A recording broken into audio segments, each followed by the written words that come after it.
Welcome to Conversations with Toy, a blogcast tackling life one episode at a time. This is the time to air out life's craziest moments. This space is all about speaking about life's hang-ups and ways in which we can leave better than when we started. Topics are all about ways we can find space to be better in life, love, mental space, and health.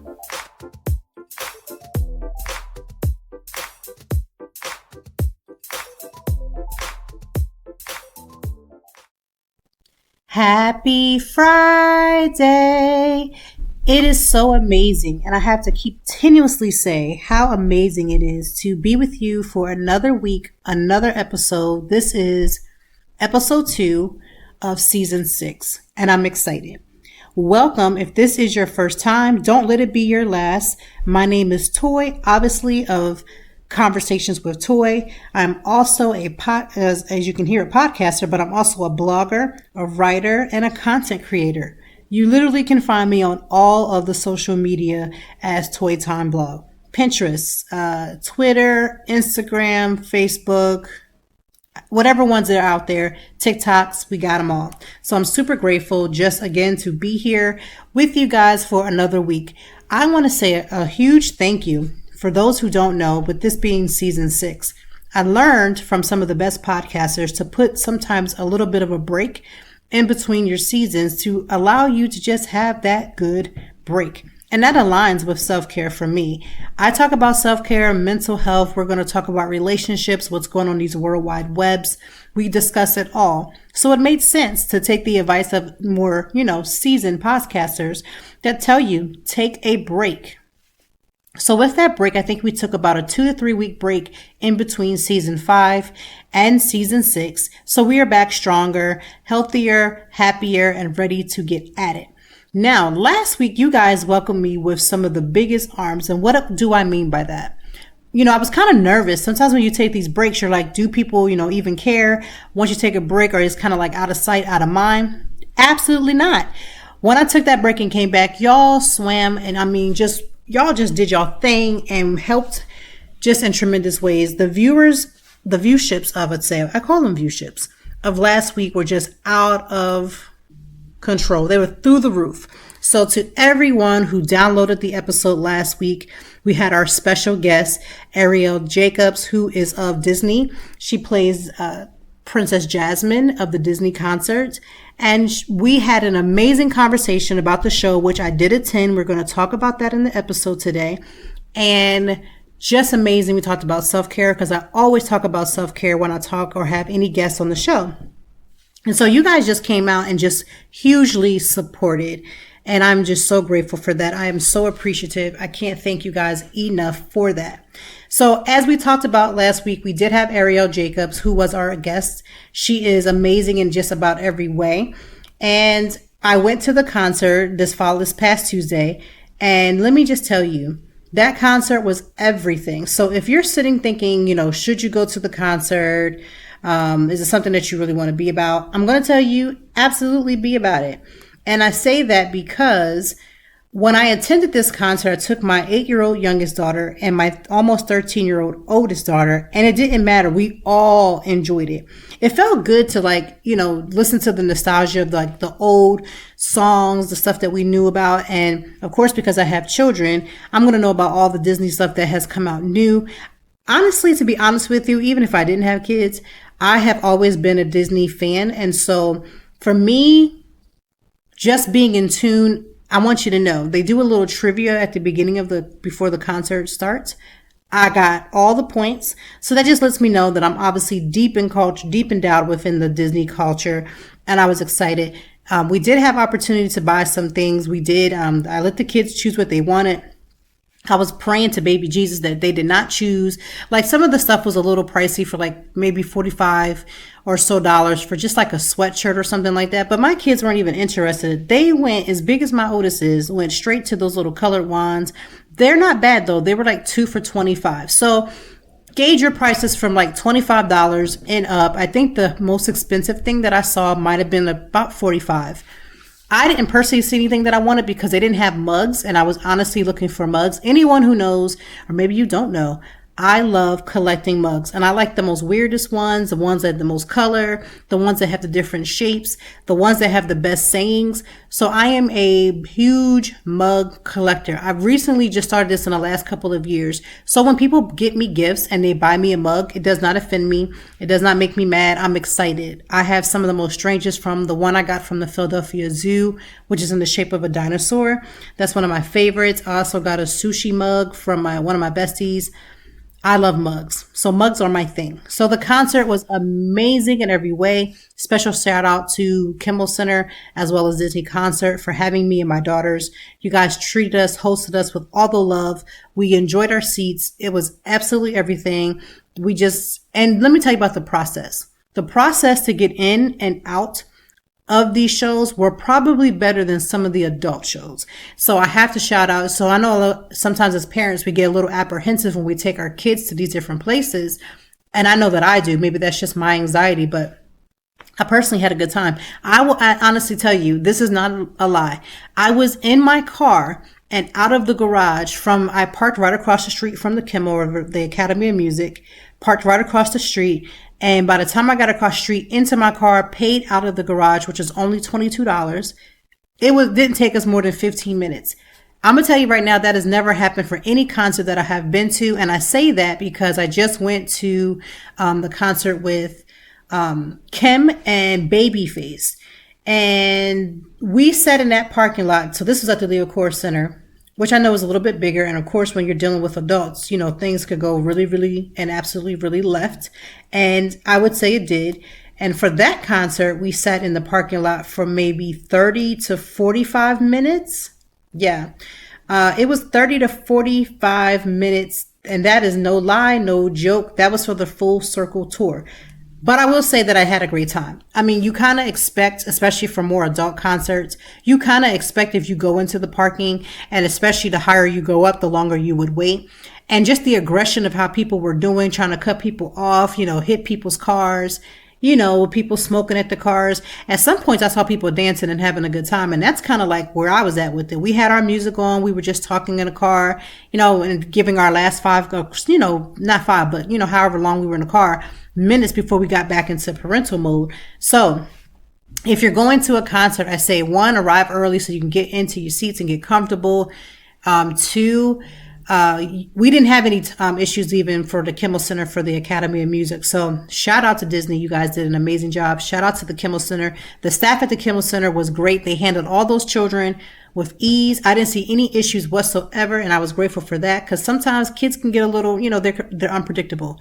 We had a little girl that was behind us, and let me tell you, she was just sitting there having herself a blast. Now, she was singing everything and wasn't on nobody's notes, nobody's keys, but listen, that baby had a lot of joy, and that's all you care about, right? As a parent, that's all you care about, is watching your kids enjoy moments. And, being a parent, I've just learned so much about taking and creating these memories. I'm always about how can I create more and more memories with my children. So I'm super grateful. I do have a son. He was not as interested as the Disney princess. He and I will be going to another exhibit, which is the Harry Potter exhibit here in Philadelphia. I'm going to tell you right now, get your tickets early, get them online. Do not do the whole show up type of situation, because you will get played. The Harry Potter exhibit has been here for a couple of weeks, and I looked at the tickets just to see like what the situation was looking like. And I'm just going to tell you right now, if you are coming to the Harry Potter exhibit, get your tickets extremely early and be early and ready to go for your time. So in today's episode, I wanted to talk about, since Easter is this weekend, for those who reverence Easter for either religious reasons or just like the joy of the Easter season, for whatever you choose to celebrate it for. I'm not here to judge anybody. I'm just going to tell you, so we're going to talk about some Easter memories, but we're also going to talk about, people like to, listen, before the pandemic, let me start there. Before the pandemic, there was a lot of people, aunties, the uncles, the grandparents, the moms, the dads. Sometimes it'd be like, a lot of anxiety when you go around your family. And I feel like with the pandemic, the panoramic, as I always call it, our bodies have changed, right? Our bodies have changed. The way that we look may have changed. Our mindset may have changed. A lot of us has gotten some therapy. I know I was in therapy way before the pandemic because, I definitely needed it. And then there are people who never even got therapy before who are now, engrossing themselves into therapy. And I'm sending you a high five. And I know there's times in therapy when it's good and sometimes in therapy where it makes you cry or you're sleepy afterwards or you're angry. All these emotions that happen after you've had a therapy session, right? But a part of therapy is to try to heal some of the childhood, traumas, some of the things that we've gone through that we haven't told anybody about, or some of the things that people know about but try to act like they didn't have no parts in. Listen, as you get to convening, getting together for these Easter dinners, please understand you do not have to stay past the time limit you set. And I say this because oftentimes we have these Easter dinners and we have the old school aunts, the old school uncles, the grandmoms, the grandparents, the parents themselves, family members who decide to insert themselves in your life. And you may not be comfortable with that, right? If you're a single person, you get tired of going to events where everybody's booed up, right? That gets frustrating as for one part. The other part is, even if you're not booed up and you're content in what, the state that you're in, you're good. You don't have any issues. You're living your life on your terms. People are messy, right? They always got to ask you, when are you going to get married? Right. And the part of you that wants to say, when are you going to keep your marriage together? Right. Because it's always the people who have the most raggediest of marriages, the ones who fight all the time, argue all the time. They got arguing in the car before they got to the dinner. They're always complaining about their mate. They're always unhappy, or at least they appear to be unhappy. And they always come with this level of questioning of asking you, well, when are you going to get married? Or if you're married, they may not know what your struggle is, if you even have a struggle, or if you're ready to have children. It's always, when are you going to have children? And then outside of that, even when you have children, when are you going to have another? And I get it. People just think that they're saying things for small talk. But I have to caution, if you're listening to this and you're one of those old school aunties, you're one of those old school uncles, you're that grandparent, that parent that just feels the need to ask that, I would just say this. If you had a relationship with someone of whom you're asking that question, you might already know that answer if the relationship was already secure and sound. If you have to go out of your way to ask somebody a personal question, that lets me know you don't have a personal relationship. I know that's going to set a lot of people off, right? You're going to be deep in your shanana, getting all kinds of upset because how dare I just say that? But it's true. I have aunts, uncles, cousins, and all the five that I know when I see them, it's hello, how's everything going? And I say everything is going great because that is the relationship. It's banter between family members, right? I don't always have a close relationship with these people. So I don't call them on a regular basis. We don't talk every week. We don't head out for dinner. My kids probably know them from just knowing them, but not necessarily knowing them well. They don't have even the same relationships that I had as a kid with them. And there's various reasons for that. And I say that because oftentimes, unless I'm posting something, 9 times out of 10, those extended family members don't know much about me. So when I go to events, when I go to dinners, when I go for the holidays, I am always on my P's, Q's, and my R's. Why? Because I already know that somebody's going to ask a question that's going to go, could possibly go left. If you're bringing a new person, be sure your anchor holds. Don't be bringing no new people over if have not prepped them for the family members that you have, because you may have a loving family members that are just always loving, say all the right things. There's no arguments at the table. Everybody's just good to go. Everybody's in love with each other and there's no issues. But for the rest of us who have families that could go left or right, don't bring someone new to your family, right? To my family, your family, or whomever's family, and you have not prepped them for the level of foolery that they may continuously walk into. If you know that your aunt is going to start some mess at the table and you have not prepped your new boo, don't do that to them, right? It's not fair that you're bringing them into a situation where they do not know these people and they have to be able to be on an offensive to figure out, or defensive to try to figure out what is going to happen. And also, when someone asks somebody that you brought that's new to the function, and it's a personal question that they may feel uncomfortable, interject. Say, I'm sorry, we're not answering that, or no, thank you, or any of that. Because sometimes I feel like y'all be putting these men or women, these new boos, into these tight spots to test them. And what are you testing them on? You're testing them on if they have the ability to withstand your family who will not be in the marriage or the relationship if you take it that far, right? Who then have to deal with all the other backlash if they say something that you're not comfortable with, and then you'll say that they just weren't the one because they weren't able to handle the family. Some of y'all's family, some of my family, y'all be doing too much. Right? And so y'all put these people in these uncomfortable situations and then get mad at them for not being able to handle it. And you can't even handle it. When your mother goes at the table and berates you like the child that you're not, you then get mad at the partner that you're starting this new life with while they can't handle that, seeing that happen, and you can't handle it. And I say that in love, right? I say that in love, and I'm not telling you not to bring a new person around. I'm telling you to prep them. Have a security word, a word that you use that when one or two of you have gotten to the point where you're not able to handle whatever is going on, leave. Stop allowing you or the person that you're bringing to stay in situations that are uncomfortable.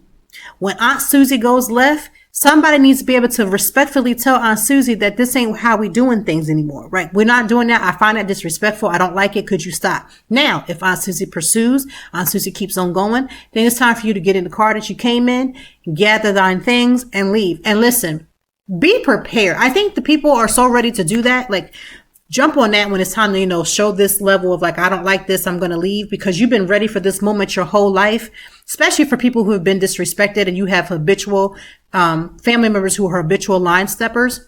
You can't wait for that moment. But there's a other side to that, right? After you have said, stop doing that, it's uncomfortable, and they tell you, oh, you're just being a baby or you're being dumb, it wasn't even that serious. What's your next step? Because if you leave, you have to be okay in your skin and be all right with the fact that you're going to get 1711 calls about, I can't believe you disrespected my mom, you disrespected my cousin, you disrespected us by leaving. Because they are going to take your leaving as disrespect. Why? Because people are not comfortable with pushing people to their point and putting them in a boundary. People are not okay with boundaries. Boundaries is like a cuss word in family members, especially Black people. It's a cuss word when you say, I'm sorry, that's information that's not for you, because they feel like, well, why can't I ask you that? Why can't I say that? Why can't I do those things? So be very comfortable, very, very, very comfortable in what will happen next. I'm not suggesting that there'll be a family feud and fight. Not suggesting that at all. I'm just telling you that people get really uncomfortable when you put them in a boundary. When you set that line and you tell people don't cross it, and then when they do, you remove yourself from that situation.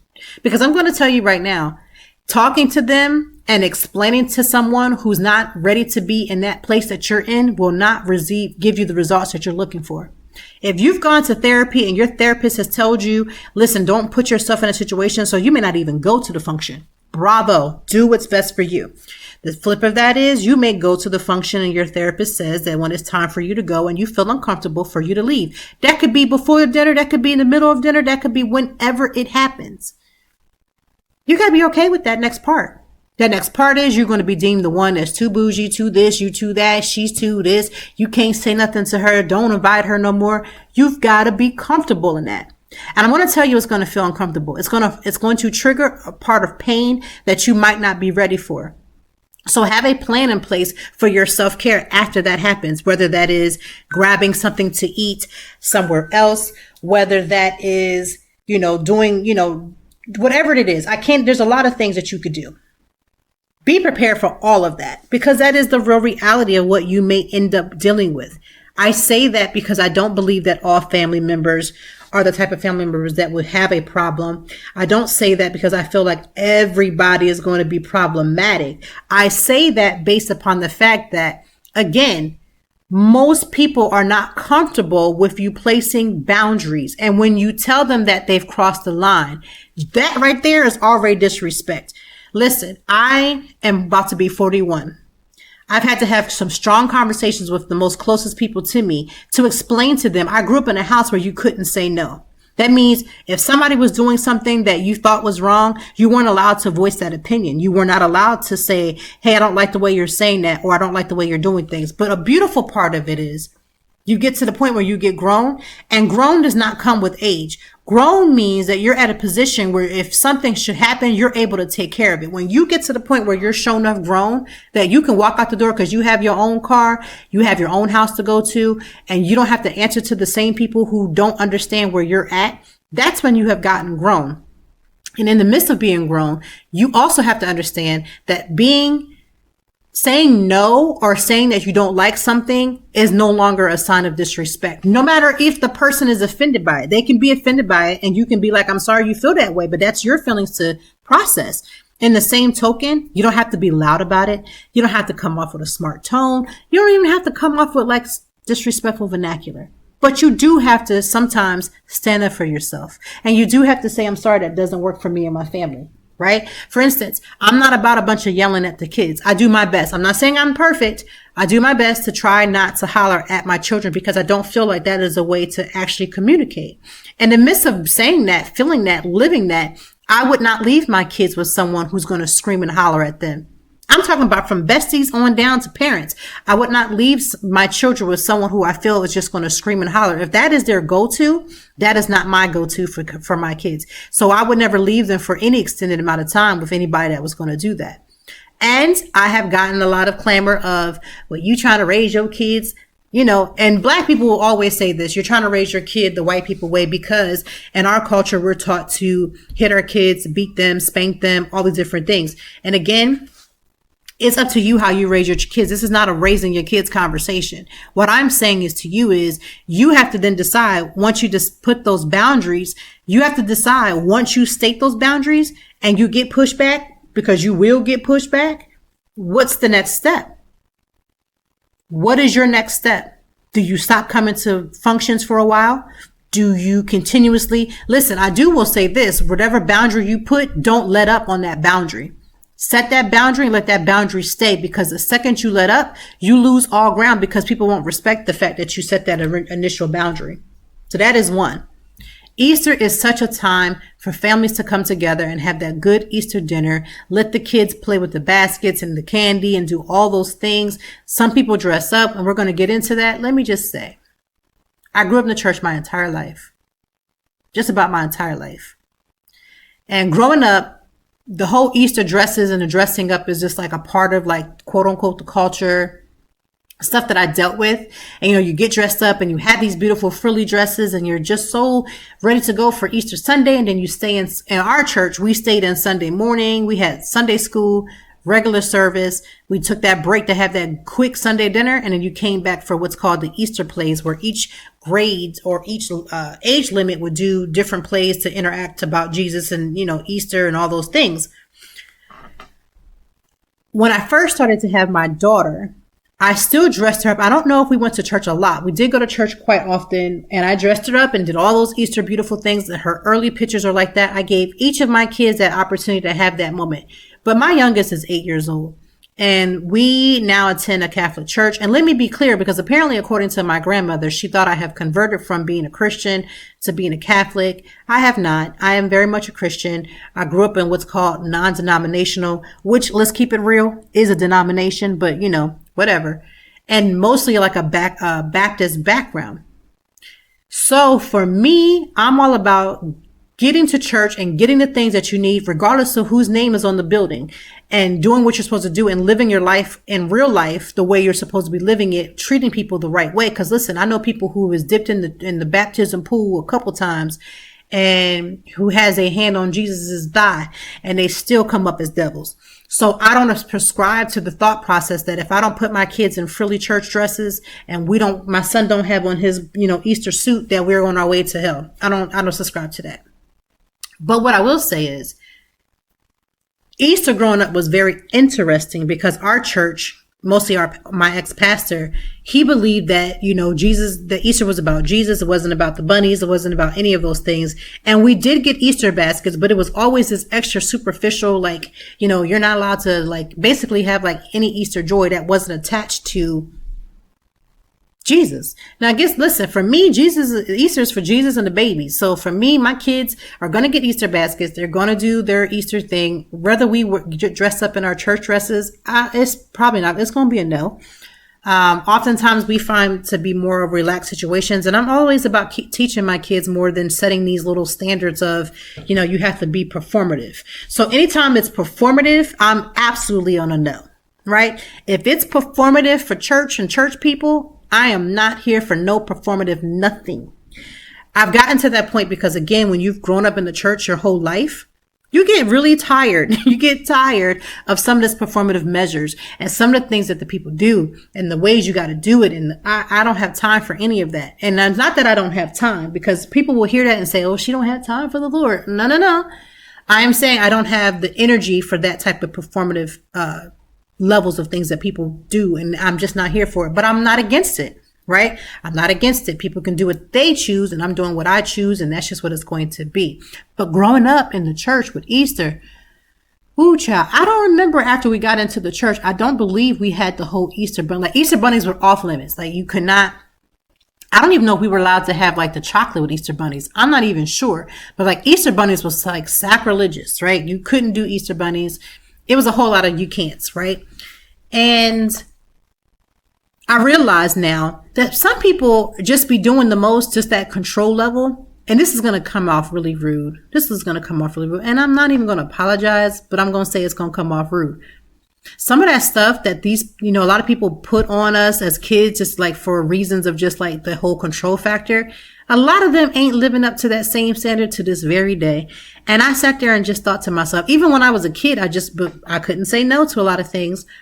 Is I couldn't wait for the moment for me to get my own life and to do my own thing. So that's what I do. I enjoy creating the memories with my kids. We do Easter eggs. We dye them.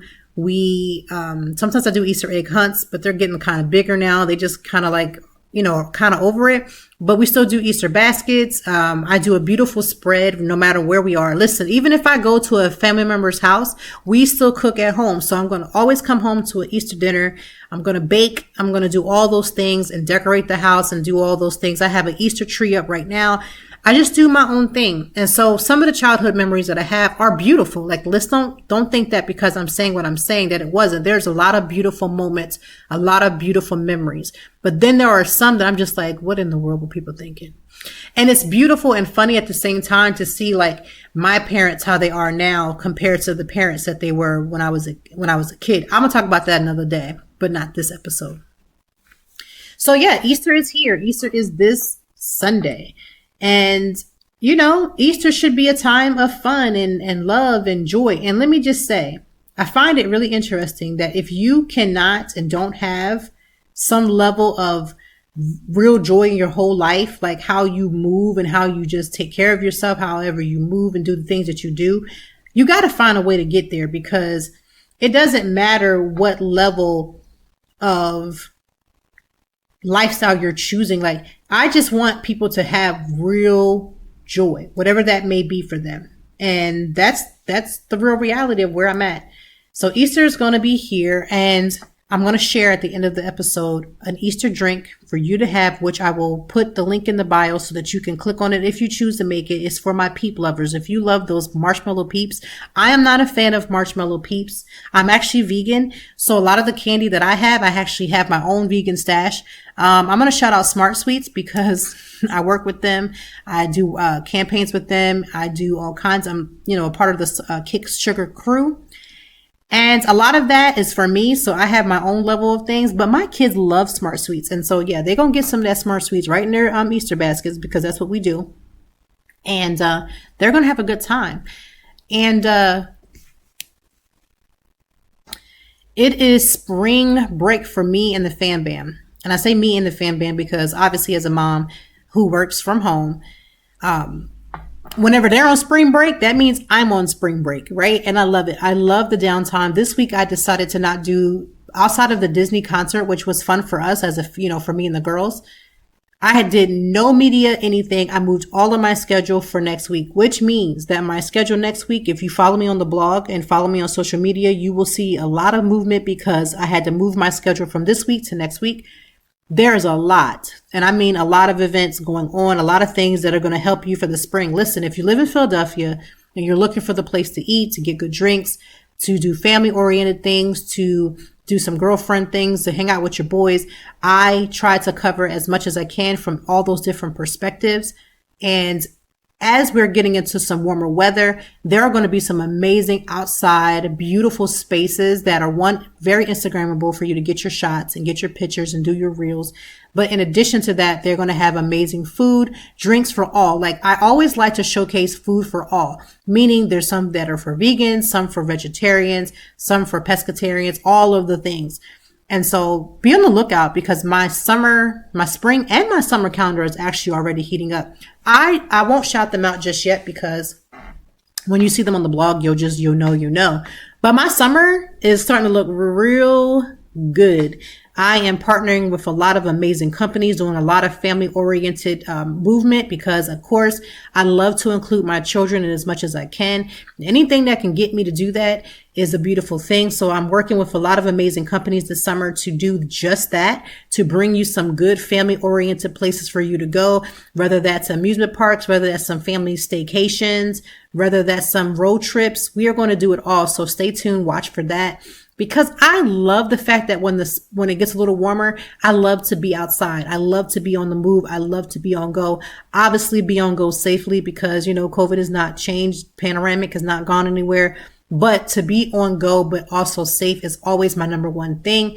Wearing our masks, doing the things we should be doing, washing our hands. I test us quite regularly to make sure that, because I'm out and about, that I'm not giving them anything and that they don't have anything, and to just be safe and be responsible. But let me tell you, summer is here, it's on its way, and spring is here. I'm trying to be in these spring and summer streets, doing very responsible things and doing all the things with my husband, by myself, and as a family. Like, I want all the areas of my life to kind of be touched in those different ways. And somebody asked me a couple weeks ago what I had planned for my birthday. My birthday is in May. I have no idea, but stand by. You'll be probably hearing about it on the podcast first before anybody else does. So I can't wait. With that being said, last week I also put into the link into the show notes about some solo travel. There are a lot of people who struggle with traveling as a single person. Now, when I say by a single person, that could be married, single, whatever the case may be. I say as a solo person. I have friends that if I say I want to go and book a trip, they will book the trip and we will never discuss anything, because we'll just book and we know the responsibilities. We break everything down. There's not a problem. Those are my go-tos, right? My day ones. I love them, right? I say I'm going here. They say when. Let me see if I can go. Then they go, and then we move on. Then there are those who say, I want to go on a trip. Yeah, girl, tell me when. I'm like, okay, this is the date. Oh, yeah, I got the time open. Let me see what I can do, which also is code for, let me see if I can pay for it. And then if they can't, then you don't hear from them. I put them in the back of my mind, but they're not my go-tos, because again, everybody's financial situation is completely different. And every time I'm ready to go doesn't mean you have to be ready to go. What I mean by that is there's so much people that will say they're going to do something and they're not going to do it, or they don't live their life to have a backup plan to do the things that they say they want to do. I like to travel with people who are travel minded. I even had to tell some of my closest friends, please stop telling me, oh, we're just going to get a regular old hotel because we're just going to sleep. That is a pet peeve for me. I think I talked about that last episode. That is a pet peeve. We are in our 40s. Most of us are in our 30s and our 40s. I'm sorry, but my whole back can't be on somebody's rinky-dink, motel. Like, anything that has a motel in it, don't even call me. If it doesn't say resort or suite, don't call me, because it's like, we've all gotten to the point where we're not in college anymore on college budget. We're not eating ramen. Like, we're eating good food. We're doing well. We should not be eating and acting weird. We shouldn't be moving in a weird space. I don't even mind if I have to cover for one person or so, but don't ask me about going to nobody's motel, and don't ask me to go to any hotel that's a 3 or under, because I just don't find that to be okay. I feel like you got to get grown. You got to get good and grown and travel well. Why do you think, if you've been on TikTok or social media, why do you think that there's actual accounts that are like, you have welcomed yourself to the Black girl luxury? Why do we even have to have those types of conversations, that we have to have that come over here to this side because you can experience good travel? Why are y'all trying to go to the motel? Whose motel y'all trying to go to? I had 2 experiences with my husband. I let him choose the hotel he knows, and he didn't choose a good hotel. It didn't go good. And ever since that moment, he has definitely done his due justice to never let that happen again.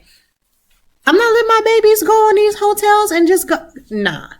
So as an adult, as a woman, even when I travel by myself or if I travel with my girlfriends, I'm not staying at the hotel where I see the reviews talking about put this to the door. Like, I will put my security stuff to the door because I believe in being safe. Don't be stupid. Be safe. Be safe. Never stupid.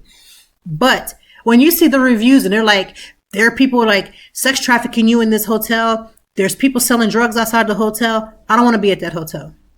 I don't want to be at that hotel because my anxiety will go up. Like, I deal with anxiety. So I'm already having a level of anxiety when I travel, which is the reason why I travel anyway, because I feel like sometimes our anxiety holds us back from living the life that we truly want to. If I got to be put on, give me some medication if I need it for a trip. Give me whatever I need. I have the Calm Me Go, which is like the device you breathe into that calms you down. I'm taking that everywhere I go.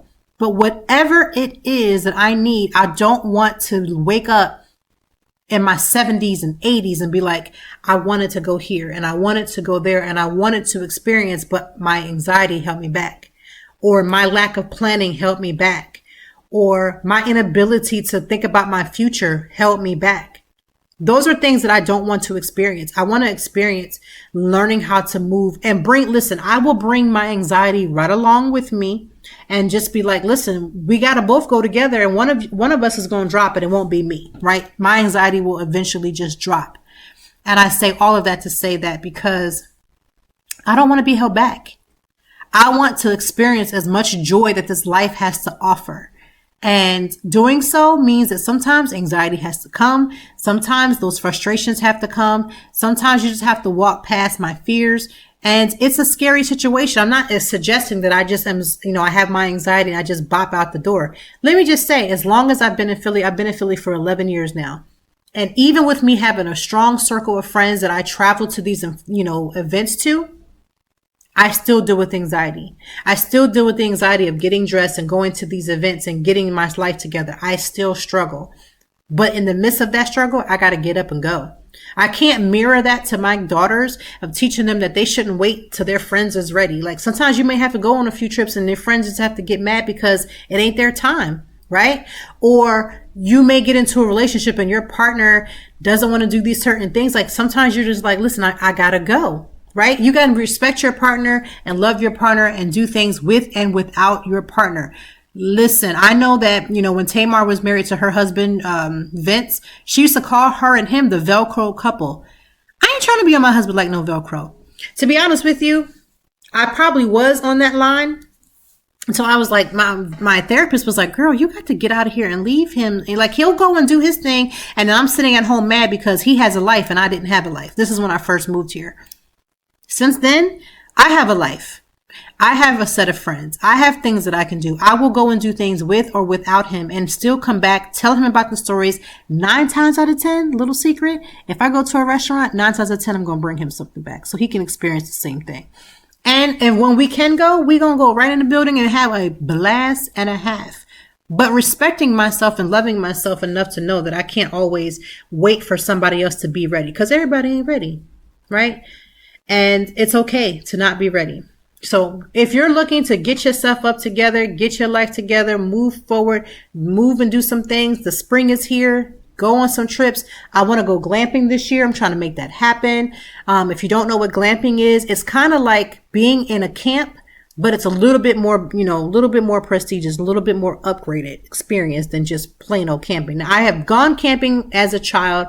I don't fully desire to do full camping on my own unless it's just in a more of a controlled situation. And so we'll see. I may do that with the kids. I want them to experience one camping experience, and my kids actually want to camp. So I'm here for that. I will do it because they want to do it. But I want to glamp. So I want to go to a little bit more of a, elevated experience of camping. There's plenty of places. I've already researched them. I'm working on it that I want to go. I want to experience it. And there's some that are like in those little domes. I want to go into one of them. And of course, I have amazing girlfriends who may decide that they want to do that or may decide that they don't want to do that. But whether they do it or not, I want to do it. And it's just something that's on my bucket list. One thing about me and my husband, we make these lists together and we are doing our best to cross some things off the list as a couple, because we have goals as a couple and we have goals that are separate. And then we also work on goals as a family. I feel like that's extremely healthy. And maybe that's only healthy for us. Maybe that is just what works for us. But I feel like you just have to touch all of the different aspects of your life, touching the different aspects of the things that concern you. What makes you smile? What makes you happy? What makes you unhappy?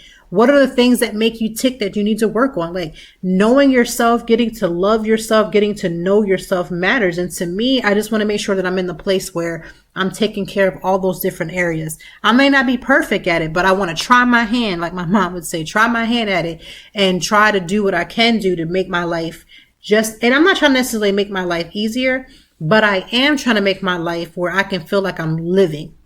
Like I'm not looking to have a lot of things. I have red bottoms. I have, designer bags and I have all those different things, but I'm not looking for things. I'm looking for experiences. And I feel like as you get older, you start to appreciate that. When I was in my 20s, it was always about the things. Get more things, grab more things, and things means you have status. It doesn't. You know what means good to me? What means and feels good to me? If I say I want to go somewhere, that I can just go ahead and book it. That is what I love. Like, I love that I'm able to do something like that. I wasn't always like that. I didn't and couldn't go nowhere, right? Didn't even have a passport. Couldn't just get up and go. One, because I just didn't have the money. I was just coming out of college. Then I became, years later, then I became a parent. And so in those beginning years, you got to adjust to parenthood.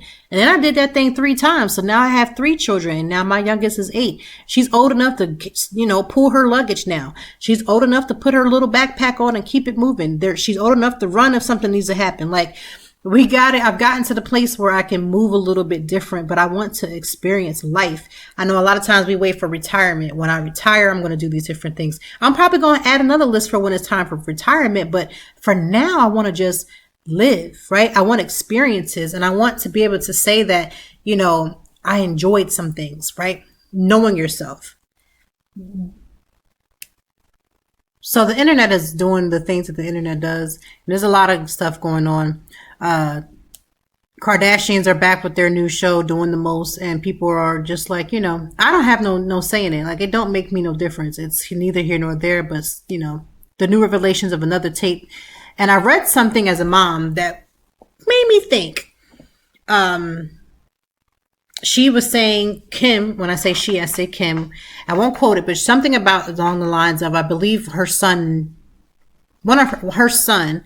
saw something popped up on the computer or the phone that basically was talking about Kim and her sex tape.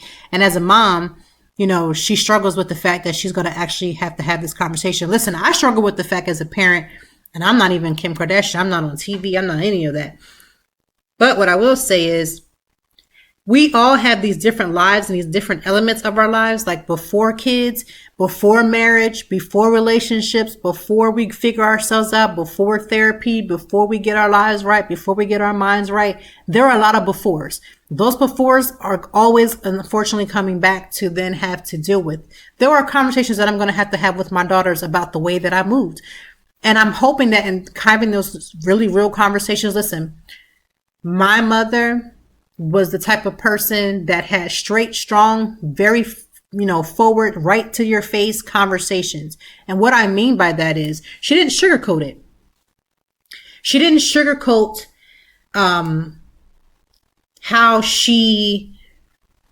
what she may have gotten into, the things that she may have done. She just never sugarcoated it for me. So in my house, talking about dating and the things to look out for was never really a problem. I mean, there's some things we probably could have talked a little bit better at. Totally could have done better at. But my mom, the things that she's been into, the mistakes that she's made, she just never shied away from it. And I'm not going to be the same. I'm going to be the same way in that I want my kids to understand that, listen, these are the things that I fell in pitfalls, and I'm just praying that you don't fall into them. Now, we know no matter how much you tell your kids about the things that you have been involved with and try to steer them in the wrong direction, just like you, we all have our own paths. The only thing I pray is that God allows me to live long enough that I'm here to steer them and to be a support system. Because I'm telling my kids all the time, It don't matter what you get involved in. I want you to come and talk to me. And come and talk to me, you also have to establish a good ways of communication. Meaning, it's beautiful to tell your kids to come and talk to them when you also are a loving person who then when they come and talk to you aren't going off on, screaming and hollering off the handle, and you're calm and you can tell them what they need to learn instead of coming from the parent side all the time of you're in trouble, right? There has to be a balance. And I feel like sometimes as parents, we do a great job of telling them to come and speak to us, but are we providing the environment? I saw something on the internet that shook my very core. It said that sometimes when we're in our conversations with our friends, right, I have friends who have kids and some who don't. We all get together and we have these different debates and conversations and things that's going on in the world. But do you realize that your kids are hearing you in those different debates? So when you're calling somebody else's child so super fast, but then you say things like, you can come and talk to me, their kids are hearing you. When you're talking bad about somebody who's of the LGBTQ plus community, about things that you feel is unrighteous and all these different things, and your kids end up in that lifestyle, please stop thinking that they're going to come to you and be open when they've heard conversations about how you thought about a niece or a cousin or a mom or an aunt. And I think people say, well, my life is different because, they're not my kids, they're not mine, but they hear you. They hear you in those conversations. And so, be careful the times that we think that our kids are not paying attention. Child, let me tell you, as a parent, when you think your kids are not paying attention, that's when they're paying attention the most. So just be mindful that whatever those conversations that you're having and those statements that you're making, your children are actively listening. They understand and hear what you're saying, and they may not be in alignment with the things that you're trying or want to project. That is my hope as a parent, that I can just be a support system, not let them get over, right? Like make them grow up, but also support them. I don't want to say when you turn 18, leave. Your 18-year-old still a child. They may not fully be ready, but am I giving my kids the things that they need so they can have the actual tool sets? Can they make their own doctor's appointments? Can they call and get their banking together? How can they handle themselves professionally on the phone when they need to, yell at somebody about a product? How do they deal with the post office if something goes left? Like all of these are skill sets that I feel like as parents, we have to make sure that we do our due justice of giving them those skills, helping them save, helping them learn how to manage, talking about credit early, talking about saving money early. These are types of conversations that we should have.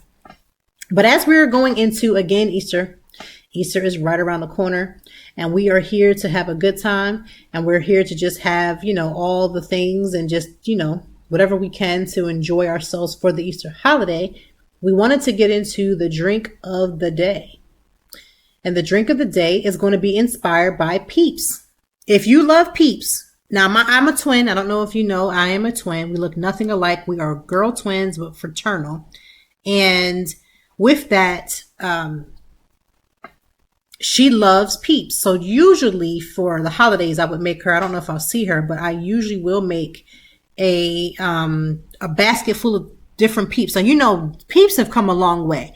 Back in the day, you only got them pink ones, them yellow ones, and possibly a purple, right? You didn't get all these newfangled ones. They got stuff that has like cookies and cream. They got Peeps that are like birthday cake. They got Peeps that has 1,001 things. And I just was like, where were y'all at all this time when I was growing up? Nonetheless, in this drink, this is a Peeps cocktail, right? This is a Peeps inspired cocktail. Again, this is called a Buzz Peeps Easter cocktail. I will link this recipe in the show notes. However, what you'll need to make this drink, so you can decide, you have to decide when you got to look at the ingredients for drinks. Don't write a drink off until you know their ingredients. For this, you're going to need cherry vodka, whipped marshmallow vodka, coconut rum, Torini toasted marshmallow syrup, half and half, pink sugar, Easter sprinkles, and marshmallow cream for your garnish.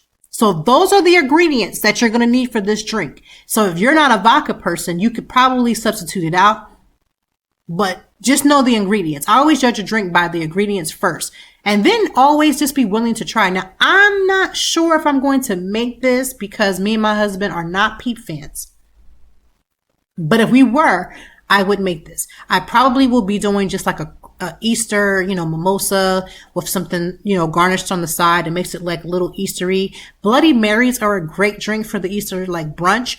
Listen, if you don't want to cook for Easter, can I just tell you that an Easter brunch is right up your alley, or a good Easter dinner? Listen, let somebody else do that cooking, and you just come in, you eat, you pay them, tip the people real good, and walk out the door. There are some amazing brunch spots here in Philadelphia, and if you are following me on Facebook, you can find me there as Toy Time Ladies. And let me just say, there are some amazing specials for a lot of amazing brunch specials here in the Philadelphia area. And I'm sure where you live, there are some too. But listen, go ahead and make your reservation. You probably should have made it like yesterday. But if you can, and there's some little last minute spots, go ahead and throw you and your fam bam into a little Easter brunch or a little Easter dinner, and let somebody else do all the work. I'm going to tell you right now, with it being Friday, I have not even figured out what I'm going to cook for Easter, but I'm going to have to make whatever it is. I'm going to have to gather it up real quick because the weekend is going to be upon us. I'm probably going to be one of those late people trying to grab the eggs. I'm going to do that actually this morning and grab my eggs and do all those things because if you wait, you won't have an egg in sight, right? You won't have an egg in sight. So I hope that your Easter weekend is beautiful. I hope that you have an amazing time. I'm so grateful to be back for season 2. You know, today we did talk a lot about the Disney concert, which I'm so grateful to have attended. We did talk about some of them Easter memories. And again, it's your choice whether you want to be traditional or non-traditional or whatever your new traditions are. Me and my family have been very clear on making our own set of traditions, and it works for us.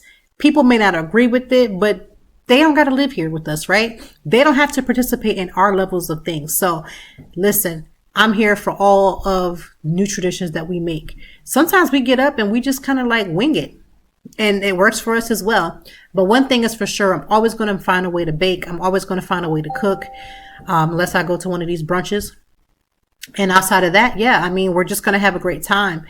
I don't know if we're going to be dressed up. I'm still debating if we're going to have like an Easter shirt. And honestly, if I don't have it done and picked out by Friday night, tonight, it ain't going to happen. So we're going to see. If not, we will just be comfortable, right? Either in our PJs or out at brunch and just be cute and call it a day. That's what we're going to end up doing. But I hope that you and your family, and however you celebrate Easter, whether you celebrate Easter or not, that you have a great weekend. Find some self-care for yourself. Listen, I plan to do some self-care for myself. I have a nail appointment on Saturday. I got some things going on. I'm taking the kids, we're still in spring break mode, taking the kids for some things, some media events that I'm going to take them on.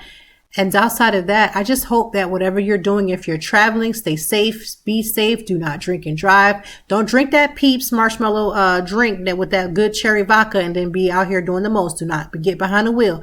Uber and Lyft is your friends. Call a friend, somebody. Do whatever you have to do to be safe. But have yourself a great weekend. Thank you so much for being here, for rocking out with me in these 6 seasons, for helping me to just use this as another platform to push self-care, to push therapy, to push mental health, to push for us to be better, for us to take control of our lives and to live life for real, like truly live. That is the hope for everybody, to truly, truly live. So no matter what your status is, no matter what you're going through, no matter what you have on your plate, trust and believe that a lot of those pains and those hurts that you feel, they feel horrible at those moments. I promise you to please hold on. Please hold on. Please practice as much self-care. Get a hold of your therapist. Do all the things that you know you need to be doing. This week I had to get my life together and get my exercise together. Like, get out here and get running. Like, get yourself moving. Sometimes it's just about us taking care of ourselves, because we extend ourselves so much to our friends. We extend ourselves to our families. We extend ourselves to all kinds of thoughts and things that we have going on in the world around us, that we just don't take enough time for us. And maybe you listened to this whole podcast and you had to listen to this one thing that said, you are more than worthy of taking care of you and loving on yourself.